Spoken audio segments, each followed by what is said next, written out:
신약성경 에베소서 4장 11절에서 12절 말씀입니다. 그가 어떤 사람은 사도로, 어떤 사람은 선지자로, 어떤 사람은 복음 전하는 자로, 어떤 사람은 목사와 교사로 삼으셨으니 이는 성도를 온전하게 하여 봉사의 일을 하게 하며 그리스도의 몸을 세우려 하심이라. 아멘. 소명이라고 하는 말은 왕이나 혹은 하나님으로부터 어떤 사명회로의 부름이라고 할 수가 있습니다. 영어로는 콜링이라고 합니다. 소명은 부르는 자의 권위가 크기 때문에 일반적으로 소명을 받는 자는 그 부름을 거역할 수가 없습니다. 그래서 이 소명 앞에서는 그저 순종만 있을 따름입니다. 하나님의 자녀로 부름받은 모든 기독교인은 누구나 소명받은 자입니다. 각기 중대한 사명이 맡겨져 있습니다. 사명은 목사에게만 한정된 것이 아니라 모든 그리스도인들에게 적용되는 말씀입니다. 교회의 질서와 효율성을 위하여서 직분이 구별된 것은 사실이지만은 그럼에도 불구하고 모든 그리스도인은 누구나 할 것 없이 사명자들입니다. 여러분들은 하나님이 여러분들을 부르시고 직분을 주셨음을 믿으시기를 바랍니다. 사명이 확실한 자만이 진정한 그리스도인이며 또 이런 사람들을 통해서 하나님은 풍성하게 또 건강한 교회를 세워나가신다고 하는 겁니다. 오늘 우리가 함께 읽은 본문 11절에 보면 그가 혹은 사도로 혹은 선지자로 혹은 복음 전하는 자로 혹은 목사와 교사로 주셨으니 이는 성도를 온전케 하며 봉사의 일을 하게 하며 그리스도의 몸을 세우려 하심이라. 이렇게 말씀하고 있습니다. 교회의 여러 가지 직분자를 세우신 것은 바로 그리스도의 몸인 교회를 세우려 하는 데 있다고 말씀하셨습니다. 여기서 세운다고 하는 것은 건물을 세운다고 하는 의미가 아니고 힘있게 하고 성숙하게 한다는 뜻입니다. 교회를 힘있게 하고 교회가 성숙하게 하기 위해서 직분자들을 세우시고 직분을 주신다고 하는 것입니다. 우리는 각기 지역의 교회에 속해 있습니다. 주일이면 자기가 속한 교회에서 예배를 드리고 각종 모임을 갖습니다. 따라서 교회라면은 우선적으로 건물을 생각할 수 있는데 그러나 엄밀한 의미에서 교회는 건물이 아닙니다. 교회는 하나님께 예배가 첫째고 두 번째로는 성도의 교제가 있어야 되고 세 번째로는 이웃을 위한 봉사, 섬김, 이것을 위해서 그리스도인들을 모아주신 그 모임이 교회라고 하는 겁니다. 교회에서 예배가 없으면 교회가 아닙니다. 성도의 교제가 없으면 교회가 아닙니다. 이웃을 위한 봉사와 섬김이 없으면 교회라고 할 수가 없습니다. 그래서 우리가 성도들 사이에 모여서 하나님께 받은 은혜를 감사하면서 하나님과 하나가 되는 이 예배, 이것이 신비라고 하는 겁니다. 하나님과 어떻게 우리가 영적으로 하나가 될 수가 있느냐? 예배를 통해서 하나님과 연합하고 하나가 된다고 하는 그런 영적인 신비가 예배를 통해서 나타나게 되는 겁니다.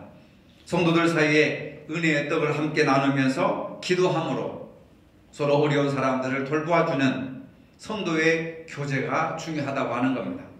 가정에서, 사회에서, 직장에서 섬기며 사는 봉사, 즉 섬김이 있습니다. 예수님께서 이 땅에 오셔서 나는 섬김을 받으러 온 것이 아니라 도리어 이웃을 섬기러 왔다 하면서 제자들의 발을 씻어주시면서 섬김의 본을 보여주셨습니다. 그러니까 교회는 예배가 있어야 되고 교제가 있어야 되고 섬김이 있어야 된다. 이 세 가지가 교회의 기능이라고 할 수가 있습니다. 이러한 교회에 대한 규정은 신구약에 나타난 교회의 개념으로 교회는 무엇이냐? 하나님의 백성, 그리스도의 몸, 성도의 사귐, 또 이 세 가지가 있는 겁니다. 그래서 저와 여러분들은 하나님의 백성입니다. 그리스도의 몸입니다. 성도의 사귐입니다. 이 세 가지를 우리가 기억해야 됩니다. 교회는 뭐라고요? 하나님의 백성을 일컫는 말이다 라고 하는 겁니다. 구약 성경이 보여주는 교회의 개념은 하나님과 이스라엘 백성들과의 관계로서 하나님의 백성이라고 하는 겁니다. 내 백성, 내 백성. 그래서 하나님의 백성들은 어떠한 어려움에 있든지 하나님이 지켜주시고 보호하여 주셨습니다. 바로의 압제에서 모세를 통해서 해방시켜 주셨고 구원시켜 주셨습니다. 적과 꿀이 흐르는 가나안 땅으로 인도해 주셨습니다.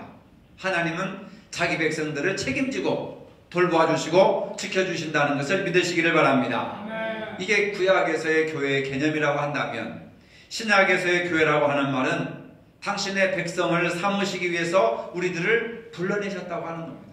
세상에 수많은 사람들이 많이 있지만은, 잘나고 똑똑한 사람들이 많이 있지만은 하나님의 백성으로 우리를 삼기 위해서 불러주셨다. 그것을 에클레시아라고 하는 겁니다. 이끌어 주셨다, 끌어내셨다, 불러주셨다. 그것이 바로 교회라고 하는 겁니다.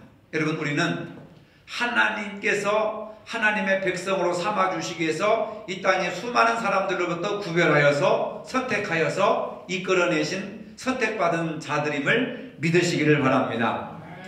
교회는 그리스도의 몸이라고 하는 겁니다. 그리스도의 몸이라고 하는 것은 예수님께서 머리가 되신다고 하는 거예요. 교회의 머리는 예수 그리스도십니다. 머리는 판단을 하고 명령을 합니다. 여러분, 내가 손을 움직이는 것도 이게 내가 손이 움직이는 것이 아니라 뇌에서 신경계통을 통해서 명령을 하기 때문에 손이 움직이는 거예요. 그러니까 뇌는 명석해가지고 판단하고 명령을 합니다. 예수님이 교회의 머리라고 하는 것은 예수님이 판단하시고 예수님이 명령하시는 겁니다. 그것이 성경이에요. 그래서 우리는 주님의 거룩한 백성들, 주님을 머리로 둔 우리 교회는 주님의 명령을 듣고 주님의 판단을 따라서 행해야 된다는 겁니다. 내 뜻대로 사는 것이 아니라, 내 고집대로 행하는 것이 아니라, 하고 싶으면 하고 하기 싫으면 안 하는 것이 아니라 주님이 판단하고 명령하시는 대로 순종하고, 그것이 교회의 사명이고 저와 여러분들의 사명인 줄로 믿으시기를 바랍니다. 그 다음에 교회는 성도의 사귐이 있어야 된다. 교제가 있어야 된다고 하는 겁니다. 코이노니아라고 하는 겁니다.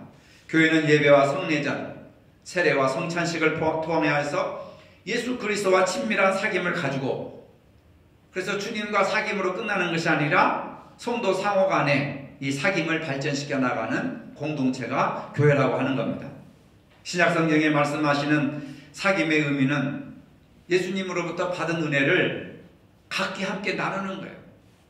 제가 오래전에 필리핀을 몇 번 갔다 왔는데 주일날 그 사람들이 예배를 드리는 거 보니까 주일날 아침에 한 10시쯤에 모여, 9시 반쯤에서부터 모여요. 거기서 아침 식사를 합니다. 교회에서 아침 식사를 하고 그때부터 예배가 시작되는 거예요. 한 30-40분 동안 서로 빵을 먹고 뭐 우유를 마시고 포도주를 마시고 고기를 먹고 아침 식사를 거기서 하더라고요. 교회에서. 그리고 나서 찬양을 막 합니다. 찬양이 끝난 다음에 사람들이 나와가지고 간증을 해요.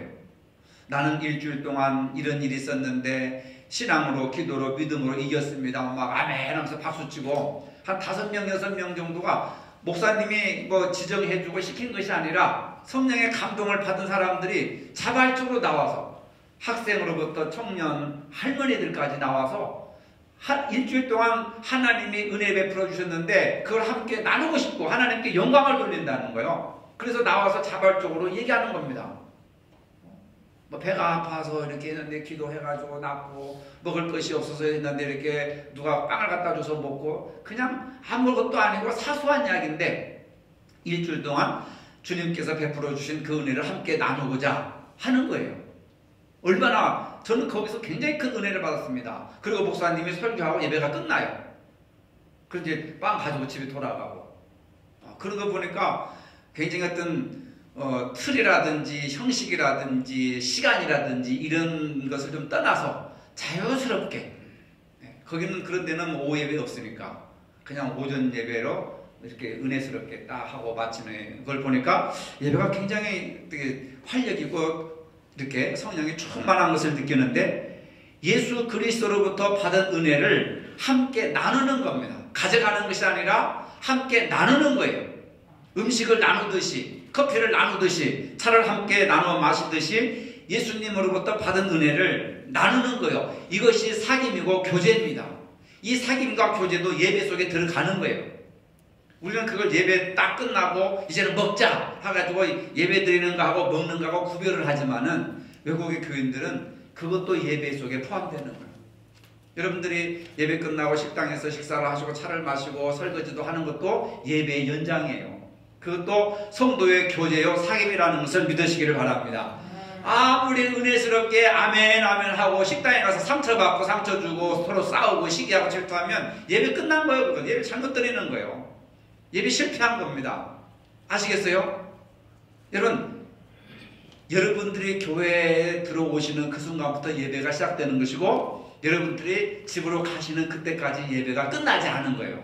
그리고 엄밀한 의미에서 월요일에서부터 토요일날까지 예배가 진행되는 겁니다. 여러분들의 삶의 현장에서, 가정에서, 직장에서, 사회에서 또는 학교에서 여러분들이 생활하는 그 모든 것이 뭐의 연장이에요? 예배의 연장이에요.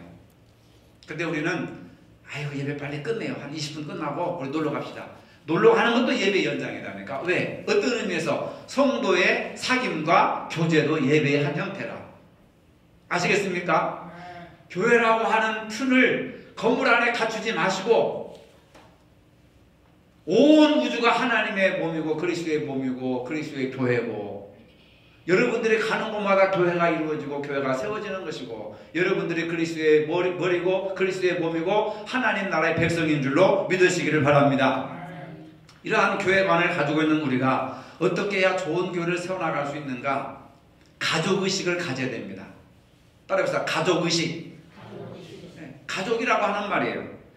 교회는 그리스도를 머리로 둔 한 몸이요 한 지체입니다. 그래서 예수님의 보혈로 맺어진 새로운 가정을 의미하는 것입니다. 가정의 특징은 뭐예요? 사랑입니다. 가정의 가장 중요한 토대가 뭡니까? 돈이나 토지가 아니에요. 사랑입니다, 여러분. 사랑은 돈보다 더 능력 있고 권세 있고 힘이 있다는 것을 믿으시기를 바랍니다. 그래서 싸우는 것이 가족이 아니고 비판하는 것이 가족이 아니고 사랑하고 용서하고 허물을 덮어주는 것이 가족이에요. 따라서 교회 구성원은 서로 경쟁하는 것이 아니라 비판하는 것이 아니라 사랑으로 결속해야 된다. 서로 존중해주고 섬겨주는 생활. 우리 노은성 권사님 기도하실 때 서로 섬겨주고 존중해주고 인정해주는 교회가 부흥되는 교회가 될 줄로 믿습니다. 그런 기도하셨잖아요. 여러분, 가화만사성이라는 하는 말이 있듯이 가정이 화목해야 만사가 형통해지는 거예요. 여러분들이 교회에서 행복해야 교회가 부흥되는 겁니다. 그것은 뭡니까? 서로 섬겨주고 허물을 덮어주고 관용해주고 사랑해주는 가족과 같은 관계가 맺어질 때에 교회가 부흥된다고 하는 거예요. 가족은 사랑이 기초가 되어야 행복할 수가 있다는 겁니다.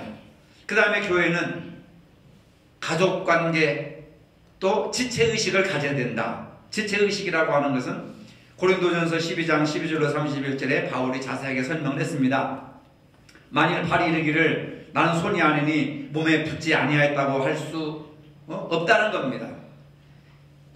우리는 주님의 지체들입니다. 지체가 좀 어려운 건데 뭐냐면 예수님이 나무 줄기고 우리는 그 줄기에 붙어있는 가지, 그걸 지체라고 하는 거예요. 많은 사람들이 그런 말을 합니다. 어떤 좋은 레스토랑에 가서 비싼 음식을 먹으면 입이 호사하는 날이다. 근데 저는 그 말이 틀렸다고 생각합니다. 좋은 음식을 먹으면 입만 즐거운 것이 아니라 눈도 즐겁고 코도 즐겁고 귀도 즐겁고 입도 즐겁고 그 다음에 오장육부가 즐겁고 손발이 즐겁고. 왜 그렇습니까?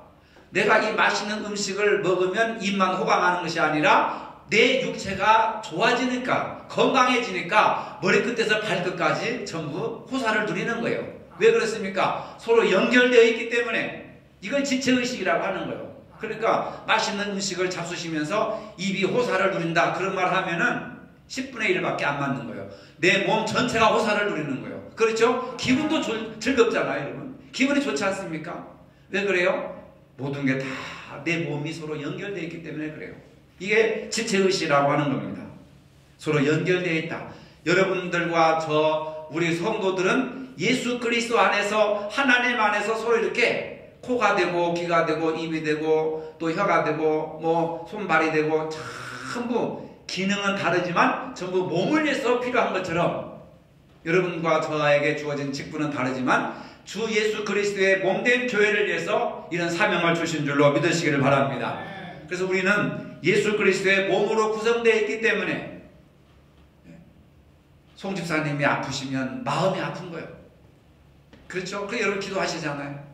어제 전화 통화하셨는데 기분 좋게 받으셔서 오늘 교회 나오셨어요. 집사님을 위해서 우리 교회에서 공기청정기를 들여놨습니다. 그 공기청정기 믿고 나오신 거예요. 미세먼지가 나빠가지고. 얼마나 감사한지 모릅니다. 왜 그렇습니까? 서로 영적으로 연결되어 있기 때문에. 자식만 아프면 자식이 아픈데 부모 마음만 아픈 게 아니에요. 성도가 아프면 여러분들도 마음이 아픈 거예요. 성도님이 잘 되면 여러분들 기분이 좋은 거예요. 왜 그렇습니까? 서로 몸으로 영으로 연결되어 있기 때문에 그렇다. 우리가 지체가 되기 때문에 그런 거예요. 지체가 되기 때문에. 어떤 교인이 좋은 교회를 찾아다니다가 찾지 못하고 목사님에게 이런 말을 합니다. 목사님, 도무지 마음에 드는 교회를 찾을 수가 없습니다. 어떻게 해야 됩니까? 그러니까 목사님, 좋은 교회를 찾으시거든 절대 등록하지 마세요. 아니, 목사 입에서 교회 등록하지 말라니. 그러니까 그게 무슨 말씀이세요? 물으니까 좋은 교회 집사님이 들어가면 나쁜 교회가 될까봐 등록하지 마시고 그냥 다니세요. 여러분, 문제는요, 교인들이 좋은 교인이 되려고 노력하지 않고 좋은 교회를 찾아다니고 있습니다. 좋은 교회가 따로 있습니까? 건물이 좋은 교회가 좋은 교회입니까? 사람이 많이 모인 교회가 좋은 교회입니까? 절대로 아닙니다. 내가 좋은 교인이 되면 내가 속한 교회가 좋은 교회가 될 줄로 믿으시기를 바랍니다.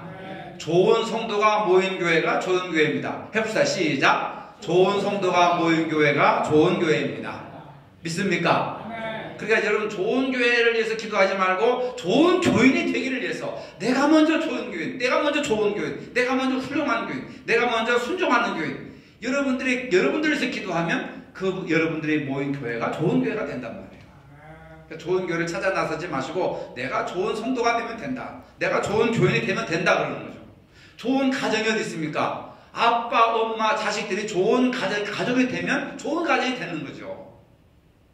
근데 본인들은 좋은 아빠, 엄마가 될 생각을 안 하고, 아이고, 저 집은 너무 행복해 보여, 저 집은 너무 좋아 보여, 근데 왜 우리 집 XX는 왜 이래? 저 인간을 잘못 만나서 그래요. 이렇게 하면서 가정이 지옥이 되어버린다 그 말입니다. 우리 모두 좋은 교인이 돼서 우리 교회를 좋은 교회로 세워나가야 될 줄로 믿습니다. 좋은 교회를 세우려면 어떻게 해야 됩니까? 자기 직분이 무엇인지를 알아야 된다는 겁니다. 디모데전서 1장 12절에 바울은 나를 등하게 하신 그리스도 예수 우리 주께 내가 감사함은 나를 충성되이 여겨 내게 직분을 맡기심이니 하는 말씀이 있습니다. 바울이라고 하는 사람을 들어 쓰셔서 사도로 세우신 그 직분을 감사하기 때문에 충성한다는 겁니다. 여러분, 목사, 장로, 권사, 집사, 세상 사람들이 이것을 하찮게 여길 수 있지만은, 그러나 하나님께서 하나님 나라를 세우시기 위해서, 영혼을 구원하시기 위해서 이러한 직분을 주신 것에 대해서 감사하시기 바랍니다.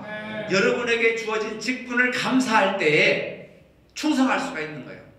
근데 감사하지 못하면 충성하지는 못하는 겁니다.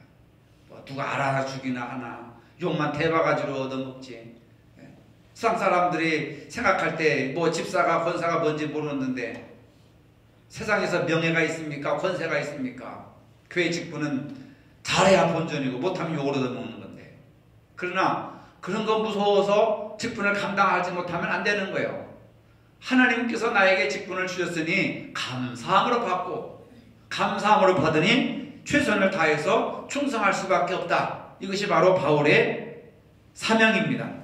그 다음에 로마서 11장 13절에 내가 이방인인 너희를 말하노라. 내가 이방인의 사도인 만큼 내 직분을 영광스럽게 여기노니. 바울은 직분을 감사했을 뿐만 아니라 영광스럽게 여겼다 하는 거예요. 여러분, 직분을 영광스럽게 생각하시기를 바랍니다. 헌신짝처럼 저거 언제 버릴까? 언제 그냥 부숴버릴까? 하지 마시고 영광스럽게 생각하고 자랑스럽게 생각하셔야 된단 말이에요. 여러분들이 크리스찬이 되고 주일날 교회에 나오는 것을 영광스럽게 자랑스럽게 생각하시기 바랍니다. 왜 직분이 영광스러운지 아세요? 이 직분은 복음과 하나님 나라를 위하여서 주어졌기 때문에, 죽어가는 영혼들을 그 영혼을 살리기 위한 직분을 주셨기 때문에, 그 직분은 세상 그 어떤 직분과도 비교할 수가 없습니다.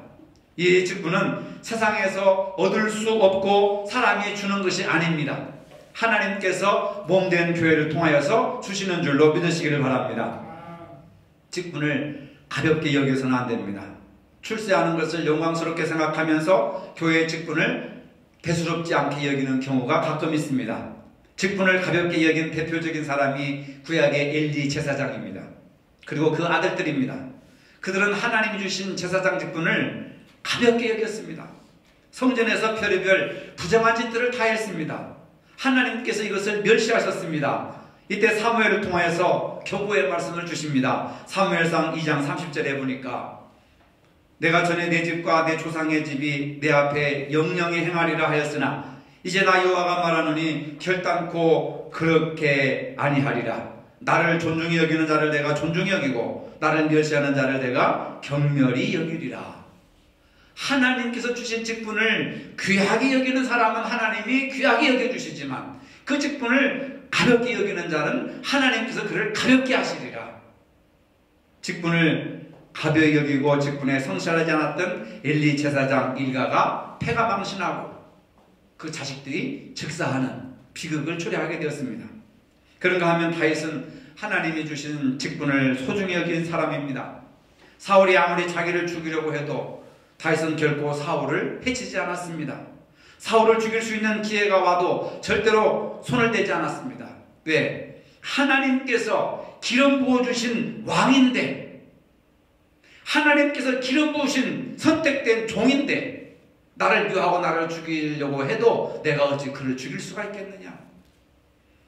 그러면서 다윗은 사울을 죽일 기회를 그냥 보내고 말았습니다. 하나님이 그를 심판하시고 사울은 멸망하고 다윗은 승승장구해서 이스라엘의 건국의 왕이 되었던 겁니다. 그만큼 사울이라고 하는 하찮은 사람이라 할지라도, 자기를 죽이는 원수라 할지라도 그를 왕으로 세우신 분은 하나님이시고 임명권자는 하나님이시기 때문에 그를 살려주고 그를 귀하게 여기는 것은 임명권자인 하나님의 권위를 인정하는 겁니다. 여러분, 하나님께서 다윗을 높이 들어 쓰셨다는 것을 믿으시기를 바랍니다. 하나님이 주신 직분을 존귀하고 영광스럽게 여겨야 합니다. 무슨 직분이든 감사함으로 충성해야 됩니다. 그리고 그 어떤 직분이든지 하나님이 쓰시는 직분자를 존중히 여겨줄 줄 알아야 된다는 말입니다.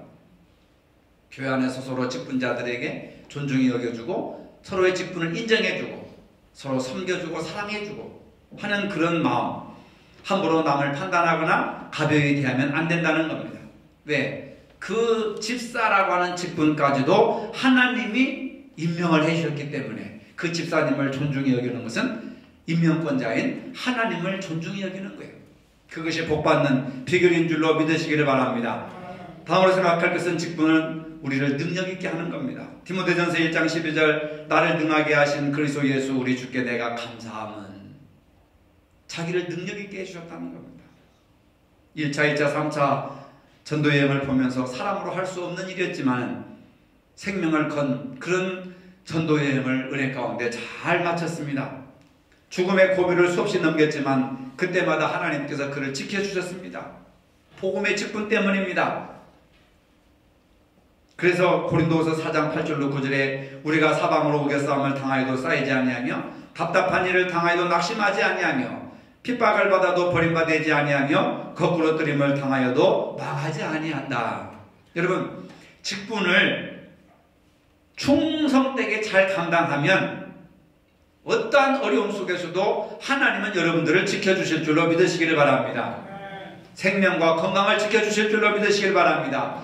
어떤 환난과 질병 가운데서 지켜주실 줄로 믿습니다. 사방으로 우겨싸움을 당하여도 사방이 적으로 둘러싸였어도 쌓이지 아니하고 거꾸로 됨을 당하여도 망하지 않도록 지켜주신다고 하는 사실입니다. 우리가 어려움 있을 때 도와주세요 도와주세요 그런 기도를 하지만은, 그러나 우리가 그런 기도를 하기 전에 여러분들에게 주신 직분을 사랑하고 충성하고 열심히 섬겨보세요. 바울이 뭐라고 그랬습니까? 사방으로 우겨싸움을 당하여도 쌓이지 아니하며 답답한 현실 속에서 낙심하지 아니하며 핍박을 받아도 버림받지 아니하며 거꾸로 들임을 당하여도 망하지 아니할 것이고, 여러분들 자식들 때문에, 경제적인 문제 때문에, 남편 때문에 얼마나 답답한 일을 많이 당하고 낙심을 하면서 기도하고 있습니까? 얼마나 여러분들 절망 가운데 빠져 있습니까? 그런데 바울은 뭐라고 그럽니까? 답답한 현실을 만나도 낙심하지 않는다. 사방으로 동서남북에 딱 막혔어도 나는 거기에서 뚫고 일어날 수 있는 힘이 있다. 어떠한 핍박을 해도 나는 거기서 쓰러지지 않는다. 좌절하지 않는다. 절망하지 않는다.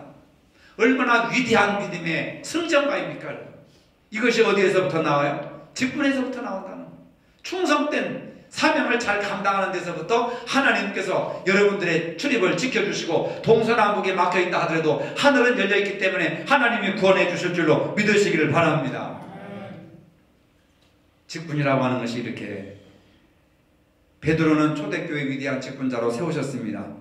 그게 무슨 능력이 있었습니까? 고기 잡는 사람인데. 근데 사도행전 6절에 보니까 베드로가 이르되 은과 금은 내게 없거니와 내게 있는 것을 내가 주노니 나사렛 예수 그리스도의 이름으로 일어나 걸으라. 금은보다도 예수님의 이름을 귀하게 여기고 제자라고 하는 직분을 귀하게 여겼으니 그냥 그가 말하는 대로 걷지도 못하는 거지를 벌떡 일으켜 세운 거예요. 기적이 일어난 겁니다, 여러분. 직분이 없는 사람은 하나님이 능력도 주시지 않습니다. 도와주시지도 않습니다. 하나님이 그 직분자를 쓰시기 위해서 돈도 주시고 건강도 주시고 사명도 주시고 열정도 주시는 거지. 그렇지 않습니까? 여러분들 밥을 해 먹으려도 설거지를 하잖아요. 왜? 써야 되니까. 깨끗하게 하지 않습니까? 하나님이 여러분들을 쓰시려면 여러분들을 고쳐주시고 건강케 하시고 새롭게 하신다는 것을 믿으시기를 바랍니다. 안 쓰는 그릇은 1년 내내 그냥 진열해놨잖아요. 먼지가 쌓이든 때가 튀든 상관없어요. 왜? 안 쓰니까. 안 쓰는 물건 뭐하러 손댑니까? 여러분 건강하고 싶습니까? 열정적으로 인간답게 살고 싶습니까? 행복하게 살고 싶습니까? 축복받으며 살고 싶습니까? 하나님의 일을 하시기 바랍니다. 일을 하고 축복을 주시는 것이 아니라 하나님은 축복을 주셔서 쓰게 하는 거예요. 왜? 쓰시기 전에 손질을 하시는 거예요. 하나님 쓰시기 전에. 왜? 쓰시려고. 내가 이것을 하면 복받지 않아요. 하나님은 여러분들을 사명을 주시고 여러분들 일하실 때 하나님의 놀라운 축복이 함께 하신다는 것을 믿으시길 바랍니다. 그러니까 여러분 문제 해결 받으려면 뭐 해야 돼요? 열심히 주의 일을 해야 돼요. 하나님의 사용하실 사람들은 깨끗하게 다듬어가지고 쓰신다고 하는 겁니다. 짐 엘리어트라고 하는 사람은 나의 사명은 이 세상에 하나님의 발자국을 남기는 것이라 이런 말을 했습니다. 그런 아프리카 정글에서 복음을 전하러 갔다가 원주민들에게 죽임을 당했습니다. 창끝이라고 하는 영화의 실제 주인공이기도 합니다. 오늘 여러분들의 사명은 무엇입니까? 무엇을 통해서 하나님의 발자국을 남기시겠습니까? 직분이라고 하는 것을 통해서, 교회라고 하는 것을 통해서 여러분들의 일생 동안 여러분들이 예수님의 발자국을 남기시기를 원하셔서 교회를 주시고 직분을 주셨습니다. 그는 계속해서 이렇게 고백합니다. 주님, 오래 살기를 구하지 않습니다. 다만 주님을 위해서 내 삶이 불타기를 원합니다. 여러분, 무엇을 위해서 인생을 불태우시겠습니까? 먹는 것을 위해서요? 마시는 것을 위해서요? 돈 버는 것을 위해서요? 무엇을 위해서 여러분들 인생을 불태우시겠습니까? 주님의 발자국을 남기시기 위해서 지금부터 남은 인생 여한없이 불태우시기를 바랍니다. 오늘의 현실 속에서 교회는 과연 무엇이어야 하는가? 질문을 하시기 바랍니다. 스위스의 알프스 산에 한 작은 오두막집이 있답니다. 이 집은 종치는 집이라고 불렀는데 눈보라 속에 아들을 잃은 어머니가 정성스럽게 자기 집 앞에다가 종을 이렇게 해서 달았습니다. 이 깊은 골짜기에는 겨울이 찾아오면 눈바람 때문에 앞을 내다볼 수가 없고 사방으로 흰 눈으로 둘러싸여서 등산하는 사람들이 실족하고 얼어 죽는 경우가 허다하다는 겁니다. 바람이 불고 눈 내리는 날이면 누구든지 이 집에 와서 종을 치기 시작합니다. 길 잃은 사람들의 종소리를 듣고 그 집에 찾아와 구조를 받기 때문에 그렇습니다. 여러분, 교회는 종치는 집이 되어야 합니다. 길을 잃고 죄 가운데 헤매는 사람들에게 예수 그리스도의 복음의 종을 울려야 됩니다. 사랑의 종을 울려야 됩니다. 은혜의 종을 울려야 됩니다. 그리고 그 종소리를 듣고 찾아와서 교회 와서 예수 믿고 구원받아야 됩니다. 우리 모두는 종치는 사람이 되는 책임을 온전히 감당해야 됩니다. 이것이 하나님께서 우리에게 주신 사명과 직분인 줄로 믿으시기를 바랍니다. 거룩하신 아버지, 하나님의 거룩한 교회를 섬기기 위해서 목사로, 장로로, 집사로, 권사로 세워주심을 감사드립니다. 저에게 주신 사명 기쁨으로 영광으로 생각하여 충성할 수 있는 능력과 힘을 더하여 주시옵소서. 주님을 알지 못하고 어둠 속에서 헤매는 저들에게 구원의 종소리, 생명의 종소리, 복음의 종소리를 외칠 수 있는 종의 집이 될 수 있도록 축복하여 주시옵소서. 예수님의 이름으로 기도합니다. 아멘. 이제는 우리 주 예수 그리스도의 은혜와 하나님 아버지의 무한하신 사랑과 성령의 교통하심이 사명과 직분을 잘 감당하기를 원하는 모든 성도들 머리 위에 이제로부터 영원토록 함께 하시기를 축원하옵나이다. 아멘.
아버지 나를 보내주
나도 사랑하오.